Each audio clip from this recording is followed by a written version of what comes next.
market supply. Mm-hmm. I don't think a lot of people really, myself included, realize like how cool that is. Like this is all of the future market supply that can ever come out. Like there's no other supply coming from anywhere. It's all visible on this chart. There's no dark pools or anything like that. It's all on the chain right here. So all you have to worry about is pretty much this chart when you're planning your stakes is the chart of future market supply. Because I mean, yeah, more HEX is created from inflation, but all that inflation is only paid to the stakers, right? So it's not just coming out liquid on the market. It's coming out in these locked up little chunks over time. Yeah, realized over 15 years. Yeah, depending on what level you want to think about it, it's pretty crazy. Yeah, absolutely. Shout out to that one dude trying to front run everyone in the 555 stakes. That guy right there. This one right here. This one home, he's like, how much is it? What do we got? This one here is a. This is 37 million HEX expiring, but also like this. That's still nothing too. Yeah, it's just kind of funny. No, this is just he's like the one dude that is like there's just people doing the 555s out there, right? And then a couple smart people did like some 13s, and then or some 14s, and this guy, this Chad over here, just like, no, I'm gonna front run everybody else. Yeah, I mean, this is honestly a very great like. There's a lot of places you can basically because what's really nice is like if you're actually building out a ladder in this range now, you're actually maximizing in terms of the T shares since it meets like 10 years or more.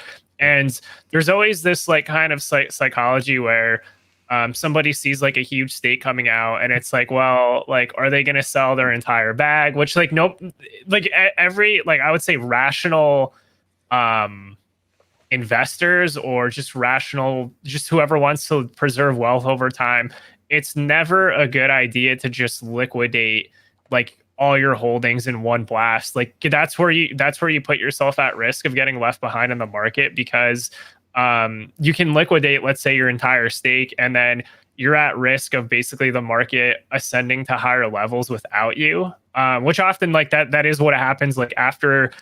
Like in theory, let's just say theoretically, like there's a lot of selling pressure during this time period here. Well, whatever coins that get sold off, there's now a lull of like stakes coming out. So that selling pressure disappears. And then the price basically can easily adjust like after that. Like once you have less selling, like the price is obviously going to go higher. So in terms of the staking, what's really valuable over time is the Terra shares or the T shares. And truthfully, like by the time we even get to year 2030, 2031, most people in this market are not even gonna be able to afford a single T share. Like that's a term we're using during this market cycle, but it's eventually going to start to propagate down to like B shares and so on over a long period of time, where it's kind of similar to, let's say you look at like somebody that holds like a quarter Bitcoin today versus, like eight